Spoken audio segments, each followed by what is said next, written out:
For centuries, the sea wasn't empty, it was unknown. A shifting kingdom of fog and myth, where even the bravest captains sailed half blind. But there were some who saw further than the rest. They didn't wear uniforms, they didn't answer to kings. They were pirates, and they held maps that the great empires swore did not exist. Hidden charts, stolen from royal vaults and explorers' coffers, revealed the real secrets of the ocean, the trade routes, the hidden reefs, the unguarded coves. These were not just maps of geography, they were maps of power. The forbidden knowledge of the sea. In the 1600s and 1700s, maps were not just tools, they were state secrets. To know the sea was to control it. Spain guarded its charts of the Caribbean like gold. Portugal sealed its maps of Africa's coasts in locked chests. The Dutch even executed sailors who tried to sell their routes.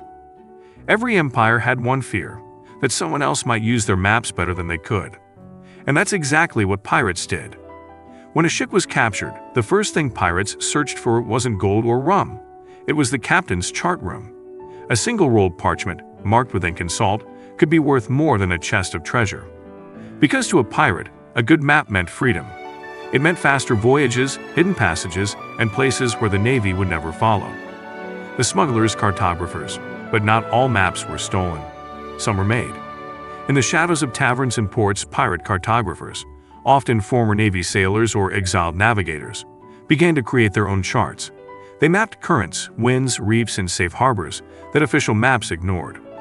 Unlike empire maps, which focused on colonies and trade posts, pirate maps told different stories, where food could be found, where ships disappeared, where storms brewed and died.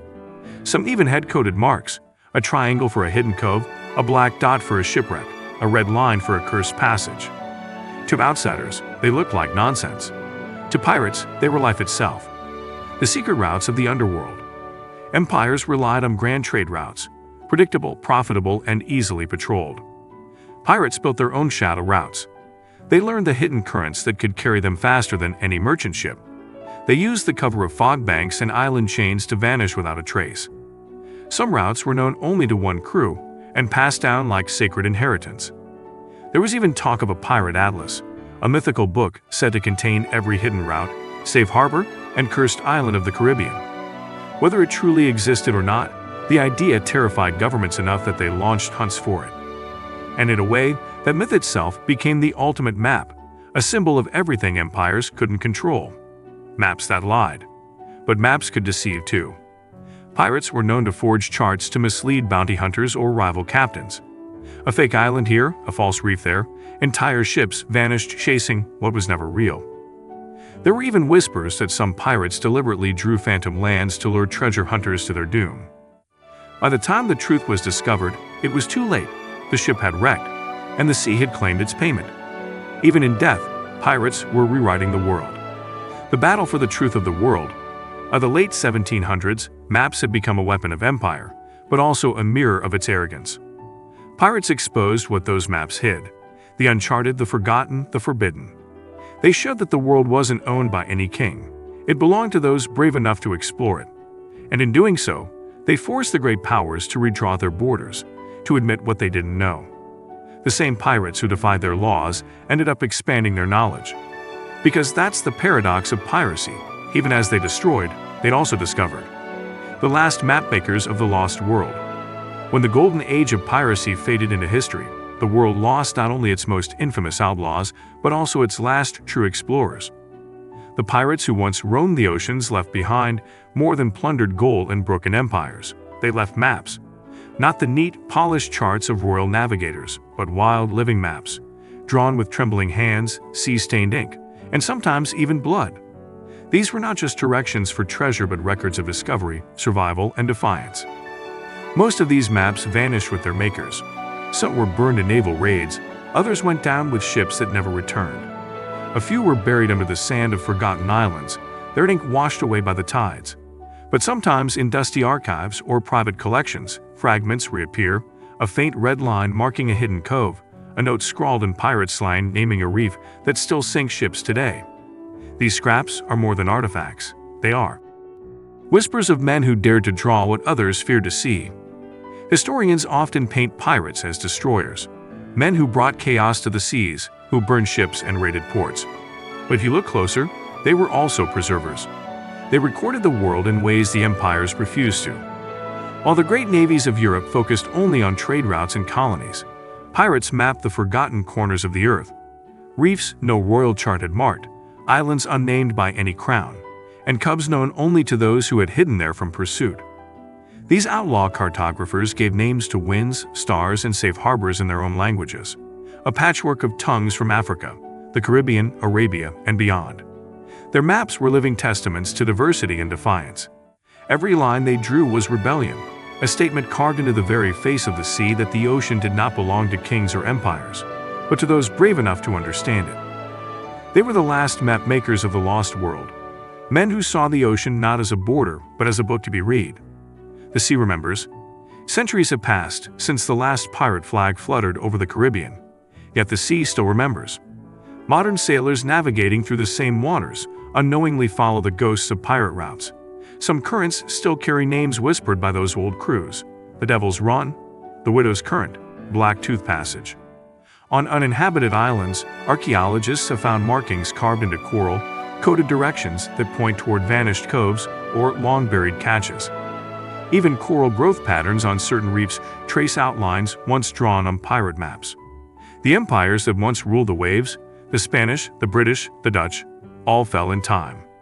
Their borders shifted, their colonies broke free, and their vaults emptied. But the sea, the one realm they could never truly possess, still carries the memory of those who defied them. The ocean is the last witness. It remembers the routes, the wrecks, and the courage of nameless men who charted its mysteries in secret. What made pirate cartography so remarkable was its honesty. Empire maps were propaganda, tools of control. Pirate maps were survival. They were not drawn to please a monarch, but to keep a crew alive. A misplaced island could mean starvation, an unmarked reef death. Every inch of parchment was earned with sweat, fear, and salt. And though few of their names survived in history books, their discoveries outlived the flags of nations. Those nameless pirates, the ones who trusted wind over kings and stars over crowns, became the hidden architects of modern navigation. Many of the new discoveries, later claimed by official explorers, had already been drawn on pirate maps decades earlier, hidden in taverns or traded for rum in secret ports. They proved a simple truth, that knowledge, once stolen, can never be caged. The final compass. If you look closely at old maps, you'll sometimes find a phrase scrawled near the edges: "Here be dragons." To most, it was a warning, a sign of uncharted territory, a plea for caution.